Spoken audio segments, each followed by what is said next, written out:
So let's talk about some of the trends. But before I do, I am going to look at the question and answer again and just make sure that no one is communicating that there's anything wrong. Wonderful. So yes, let's talk about some of those trends. So one trend is that over the years, it seems that students apply to a greater number of colleges, and we see that trend continue every year.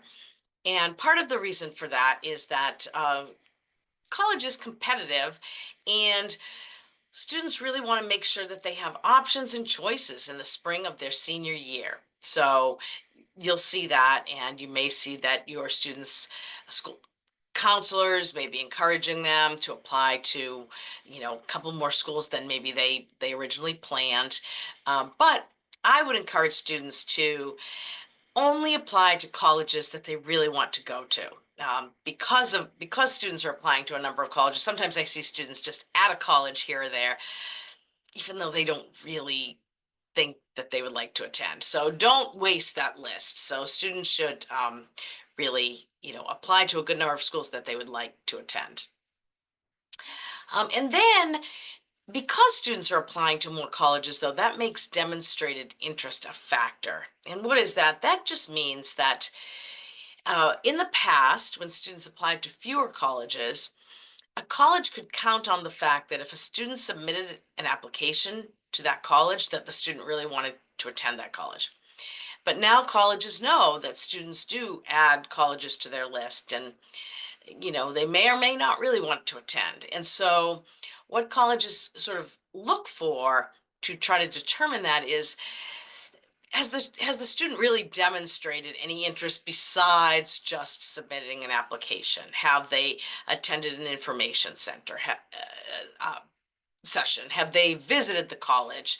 Have they called us and asked some questions? Have they interacted with us on social media? So it's a good idea for students to um, connect with a college that they're interested in and that they're applying to. Some colleges won't pay any attention to that demonstrated interest, but others will. Another trend is that social media is now a great way for students to connect to colleges. They can learn a lot about what colleges are posting on their social media accounts. It's really a nice connector. So that's a positive.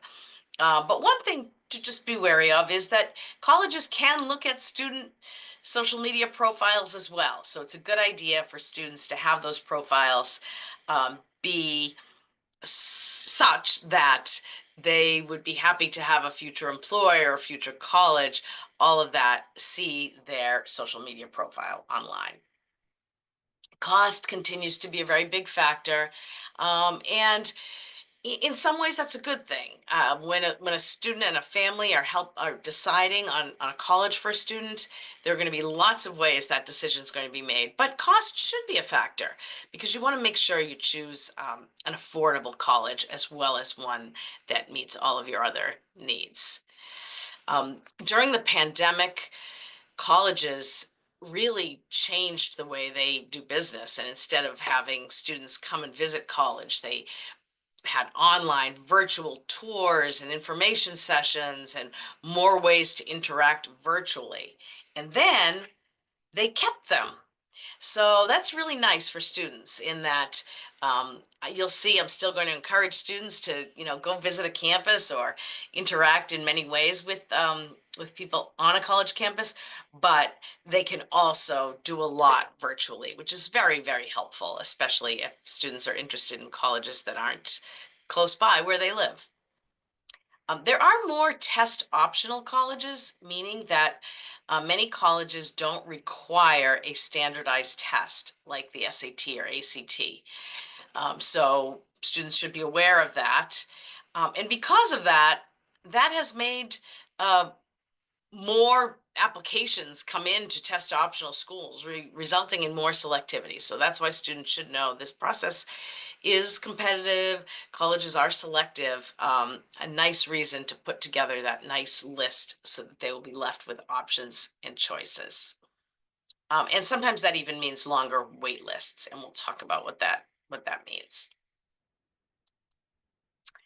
So if I can encourage a few things, the first would be to stay organized with this process and find a system that works for you. MEFA has an application manager that you can download and use, but you can also just set up a simple spreadsheet or something in your phone, or however you like to organize things.